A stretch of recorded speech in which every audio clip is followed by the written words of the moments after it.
बिस्मिल्लाहिर्रहमानिर्रहीम। अस्सलाम वालेकुम अज़ीज़ तलबा। शेयर एंड शेयर कैपिटल के हवाले से हम लोग काम कर रहे हैं। आज के इस लेक्चर में हम देखेंगे कि अगर एक कंपनी किसी दूसरी कंपनी का पूरा बिजनेस एक्वायर कर लेती है, सारा बिजनेस उससे खरीद लेती है और उसकी जो अदायगी है अगर वो शेयर्स की सूरत में करती है तो उसको हम किस तरीके से जनरलाइज करेंगे और उसकी ट्रीटमेंट क्या होगी अकाउंटिंग में। न्यूमेरिकल सॉल्व करेंगे। न्यूमेरिकल सॉल्व करने से पहले अगर आप इस चैनल पर नए हैं तो चैनल को सब्सक्राइब कर दें, बेल आइकन को प्रेस कर दें ताकि मेरे नए आने वाले लेक्चर्स के नोटिफिकेशन आपको मिलते रहे। यहाँ एक दो कॉन्सेप्ट जो है वो आपने जहन में रखने हैं। सबसे पहला जो हमारा कॉन्सेप्ट है वो है नेटवर्थ का।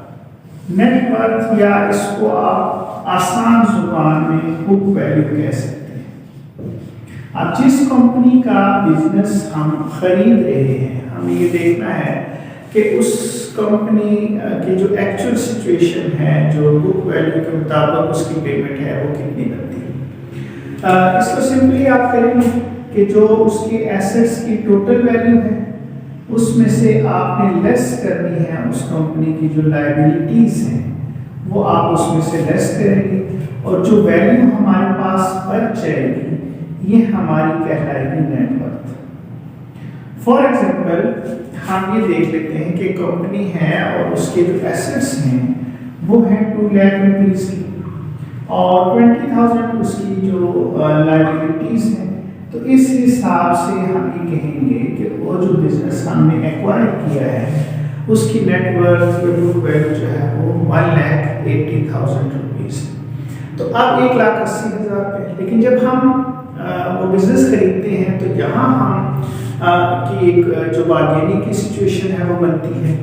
उसके लिए हम एक टेक्निकल टर्म यूज करते हैं जिसे हम कहते हैं परचेज कॉन्सिडरेशन। परचेज कॉन्सिडरेशन से मुराद ये है कि हम उसके बदले में कितनी अदायगी करेंगे।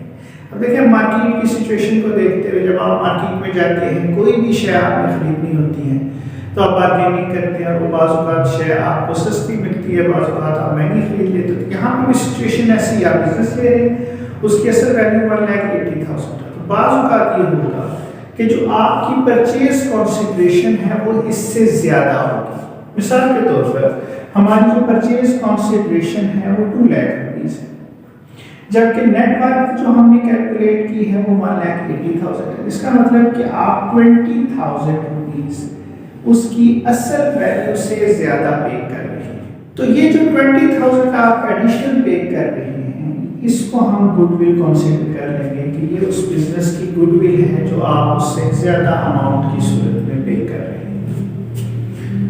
दूसरी सिचुएशन इससे डिफरेंट हो सकती है कि आपकी जो परचेज कॉन्सिडरेशन है वो 1,50,000 है, जबकि नेटवर्थ हमने कैलकुलेट की है 80,000।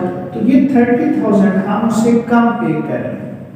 तो ये हमारे लिए एक प्रॉफिट की कंसिडरेशन बन जाएगी। हम इसे कैपिटल प्रॉफिट के तौर पर जो है वो ट्रीट करेंगे कि एसेट खरीदते वक्त जो हमें प्रॉफिट हुआ है। तो पहली जो सिचुएशन है वो ये आपने देखनी है कि जो एसेट आप एक्वायर कर रहे हैं उसकी नेटवर्थ क्या है और उसकी आप परचेज कॉन्सिडरेशन क्या डिसाइड कर रहे हैं कि आपने उनको कितनी पेमेंट जो है वो करनी है। अगर तो बराबर पेमेंट कर रहे हैं तो कोई प्रॉब्लम नहीं है, लेकिन अगर आप कम या ज़्यादा पेमेंट कर रहे हैं तो उसमें आपने देखना है कि अगर आप ज़्यादा पेमेंट कर रहे हैं तो ये उस ऑर्गेनाइजेशन की गुडविल जो है वो कंसीडर होगी और आप इसे अपने पास जो जनरलाइज करते वक्त भी गुडविल को एसेट के तौर पर शो करेंगे और ये डेबिट होगी। जबकि अगर आप उन्हें पेमेंट कम कर रहे हैं तो ये आपको प्रॉफिट हो रहा है और आप इसे कैपिटल प्रॉफिट के तौर पर ट्रीट करेंगे और आप इसे जो है वो जनरलाइज करते वक्त क्रेडिट करेंगे। दूसरी जो प्रॉब्लम हमें यहाँ पे बात फेस करनी पड़ती है वो ये होती है कि जो परचेज कॉन्सिडरेशन है वो हमने पे करनी है शेयर्स की सूरत में और जो शेयर्स हैं उनकी वैल्यू जो है वो तो बताई गई होती है कि पार वैल्यू शेयर की क्या है, लेकिन नंबर ऑफ शेयर्स जो है वो हमें मालूम नहीं होते कि हमने कितने शेयर्स जो हैं वो इशू करने हैं। तो अब जो सेकंड प्रॉब्लम कि जी हमें ये कैसे पता चलेगा कि उस परचेज कॉन्सिडरेशन के अगेंस्ट जो हमने शेयर्स इशू करने हैं वो कितने इशू करने हैं। तो इसको सिंपली आपने ये ध्यान में रखना है कि जो आपकी परचेज कंसीडरेशन तय हुई है, यानी कि जो पेमेंट आपने उस ऑर्गेनाइजेशन को करनी है वो कितनी है, इसको आपने डिवाइड कर देना है जो इशूड वैल्यू ऑफ शेयर है। यहां मैंने वर्ड यूज किया है इशूड वैल्यू। इसमें हम पहले थोड़ी बात कर चुके हैं कि बेसिकली आप अपने शेयर्स को पार पे इशू कर सकते हैं, आप अपने शेयर को प्रीमियम पे इशू कर सकते हैं, आप अपने शेयर को डिस्काउंट पे इशू कर सकते हैं। तो जो इशूड वैल्यू होगी वो कंसीडर करनी है।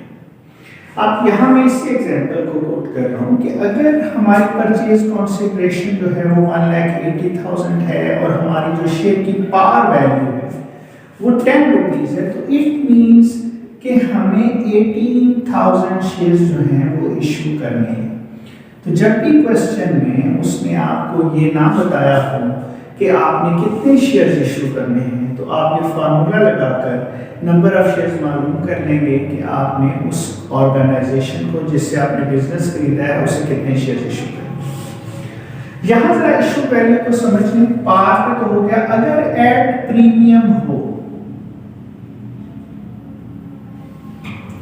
तो इसमें देखिए हम इसी एग्जांपल को ले लेते हैं कि जी पार वैल्यू जो है हमारे शेयर की वो ₹10 है और इसमें हमने प्रीमियम जो है वो देनी है 20%। तो अब मैंने आपको पहले भी बताया हुआ कि आप इस पार वैल्यू की परसेंटेज कैलकुलेट करेंगे। 20% इट मींस ₹2 आपकी प्रीमियम होगी, तो ₹12 ये आपकी इशूड वैल्यू आ गई। अब हम एट प्रीमियम की सिचुएशन को देख लेते हैं, तो हम ये फार्मूला यूज करेंगे।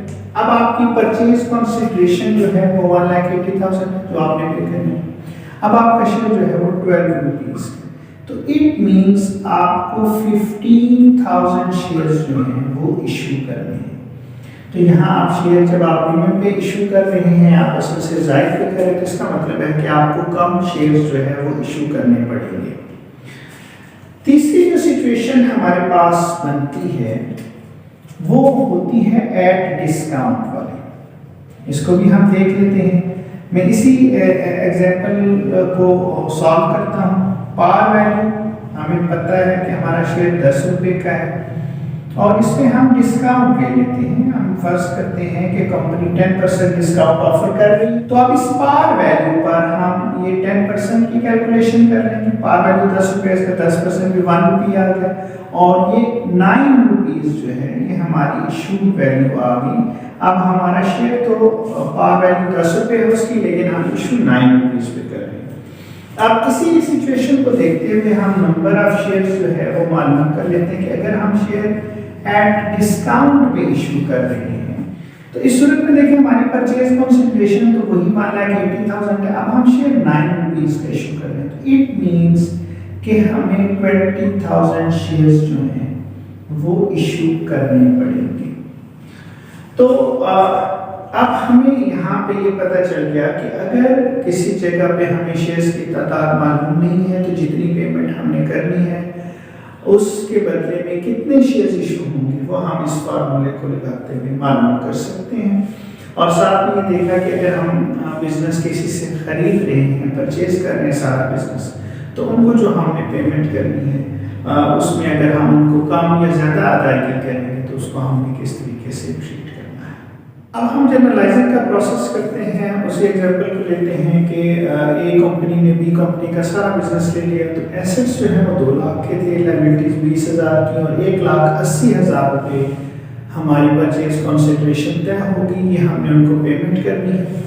अब हम तीनों केसेस के तहत देख लेते हैं। जो हमारी पहली सिचुएशन है जो एट पार वाली है, उसमें तो सिंपल हम जितने का शेयर है उसी वैल्यू पे इशू कर रहे हैं। तो 18,000 शेयर हमने इशू कर रहे हैं, तो बी कंपनी को करने हैं, तो जो बी कंपनी का अकाउंट है वो डेबिट हो जाएगा और जो हमारा शेयर कैपिटल अकाउंट है वो क्रेडिट हो जाएगा। और यहाँ हम मेंशन कर देंगे कि हम 18,000 जो शेयर्स हैं वो इशू कर रहे हैं एट पार के ऊपर, यानी कि असल कीमत के ऊपर। और ₹10 का शेयर है तो 18,000 को मल्टीप्लाई बाई 10 करेंगे तो ये 1,80,000 की पेमेंट होगी। दूसरी सिचुएशन हमारी एट प्रीमियम की है। तो हम देखते हैं कि अभी कंपनी को हमने 1,80,000 की पेमेंट करनी थी, लेकिन अब जो हम शेयर्स इशू कर रहे हैं वो शेयर्स हम इशू कर रहे हैं प्रीमियम पर, और शेयर्स की तादाद है 15,000। 10 रुपये का शेयर, तो इट मीन्स 1,50,000 शेयर्स की असल वैल्यू या पार वैल्यू है, और बाकी क्योंकि हमारी प्रीमियम है लिहाजा हम शेयर प्रीमियम अकाउंट को क्रेडिट करेंगे और ये 15,000 को मल्टीप्लाई करेंगे 2 से, जो हमने प्रीमियम कैलकुलेट की थी, तो ये 30,000। यहाँ से भी आप डिफरेंस ले सकते हैं। 1,80,000 की पेमेंट करनी थी, 1,50,000 शेयर्स की सूरत में इशू करनी, तो 30,000 जो है वो प्रीमियम होगी। तो यहाँ हम मेंशन कर देंगे कि 15,000 शेयर्स जो है वो इशूड हो रहे हैं एट 20% प्रीमियम के ऊपर, तो हम प्रीमियम पे जो है वो शेयर्स को इशू कर रहे हैं। तीसरी सिचुएशन हमारी एट डिस्काउंट की है।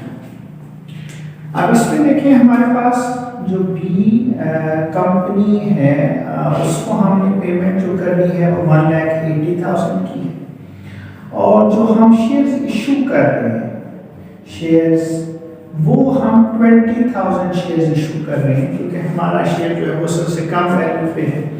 तो इट मीन्स कि हम जो शेयर इशू कर रहे हैं वो 2 लाख रुपीस के, तो जो डिफरेंस हमारा आ गया वो discount on issue of shares जो है वो कंसीडर हो जाएगा 20,000 का, या आप इस 20,000 को जो तादाद है शेयर्स की हम मल्टीप्लाई करेंगे, जो एक शेयर पे हम डिस्काउंट दे रहे हैं वो 1 रुपये हमने कैलकुलेट किया था, तो 1 से ये आ गया हमारा 20,000।